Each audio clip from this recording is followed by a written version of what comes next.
کیا نہ دیکھا یہ کہو، یہ نہ کہو کیا دیکھا،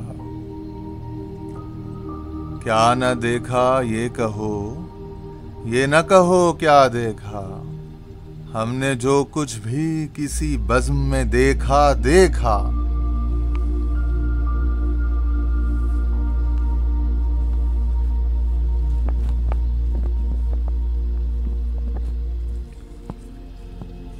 دیکھنے کو سر محفل رخ زیبا دیکھا، ہم کو جو کچھ تیری آنکھوں نے دکھایا دیکھا، ہم کو جو کچھ بھی یسمع و بھی یبصر کہ پھر وہ مجھ سے دیکھتا ہے اور مجھی سے سنتا ہے۔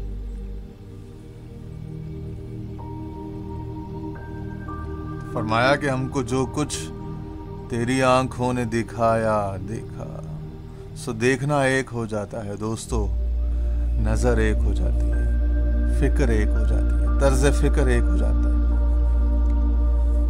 یہاں تک کہ جب نظر ایک ہو جاتی ہے تو پھر نظارہ بھی ایک ہی ہو جاتا ہے اور اس کا بیان بھی ایک ہوتا ہے۔ اسی لیے آپ دیکھیں گے ان میں کانگروینس اور اتفاق نظر آئے گا، ڈائیورجنٹ خیالات نہیں ہوں گے، کنورجنگ ہوں گے ان کے۔ آپ دیکھ رہے ہیں نا، مسلسل کچھ دنوں سے ہم اپنے دوستوں میں یہ بات کہہ بھی رہے ہیں مختلف فورمز پر، سوشل میڈیا پر، جس طرح سے فون پر، کہ دیکھو بابا ذہین شاہ تاجی ہوں یا واصف صاحب ہوں یا مولانا روم ہوں، سب کا ایسنس سیم ہے، کیونکہ ست ہے نا، ست چت آنندہ، وہ جو انڈین میتھولوجی یا فلسفی ہے، اس میں یہ ہے نا کہ پہلی اہمیت ہی تھیولوجی میں سچ کو یعنی ست کو حاصل ہے، پھر ہے چت یعنی فکر، وہ بھی ایک ہو جاتی ہے۔ جب حقیقت ایک دیکھی تو اس کا بیان بھی ایک ہوا، اور پھر آنندہ، پھر کیفیت بھی ایک ہو گئی، یعنی وجد یعنی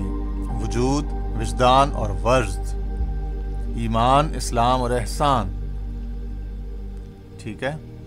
ست بمنزلہ ایمان، چت بمنزلہ اسلام، اگر حدیث جبرائیل لیں، کیونکہ فکر ہے نا، فکر اعمال کی ہوتی ہے، اعمال اسلام کو متضمن ہے اور اسلام اعمال کو۔ اور پھر آخری چیز فرمائی ان تعبد اللہ کأنک تراہ، کہ تو اس کی عبادت ایسا کر گویا کہ تو اس کو دیکھ رہے ہے۔ یہ ہے آنندہ، یہ ہے وجد، ٹھیک ہے جی، وجود، وجدان اور وجد، ست چت آنند۔